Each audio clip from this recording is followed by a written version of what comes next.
Okay, so I had this student come in about 2 months into the year, brand new student, ragamuffin kid, long clothes, long hair, really, really a ragamuffin. And so I told him what our reading program was, and he looked at me and he said, "F you," if I can paraphrase, "I'm not reading." And I looked at him and I said, "Well, you can swear at me all you want, but you're going to sit down and read because that's the program." And he didn't know what to do because the reason he swore at me is he wanted to be sent up to the office and get out of the class. And so he just stared at me and I said, "Go sit down." And he went and he sat down and just stared at me. I went and got him a book, gave him a book, put it on the desk. I said, "Now you start reading this and I'm going to come and listen to you in a few minutes. And I want to hear how you read. I'm going to evaluate your reading." So we did that.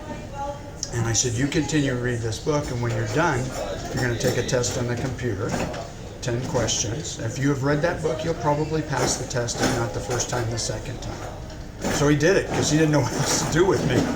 And so about 4 days later, he came into the room, and he took that book, and he just slammed it on my desk. And I went, "Uh-oh, what's going on here?" And he looked at me and he goes, "Have you read this guy?" And it was R.L. Stine, and it was a Goosebumps book, so we're talking like second or third grade book, and he's 13 years old.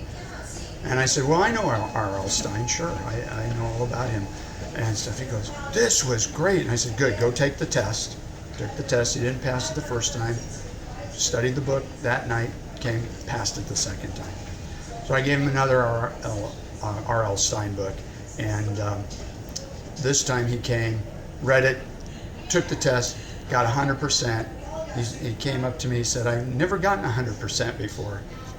And he hugged me.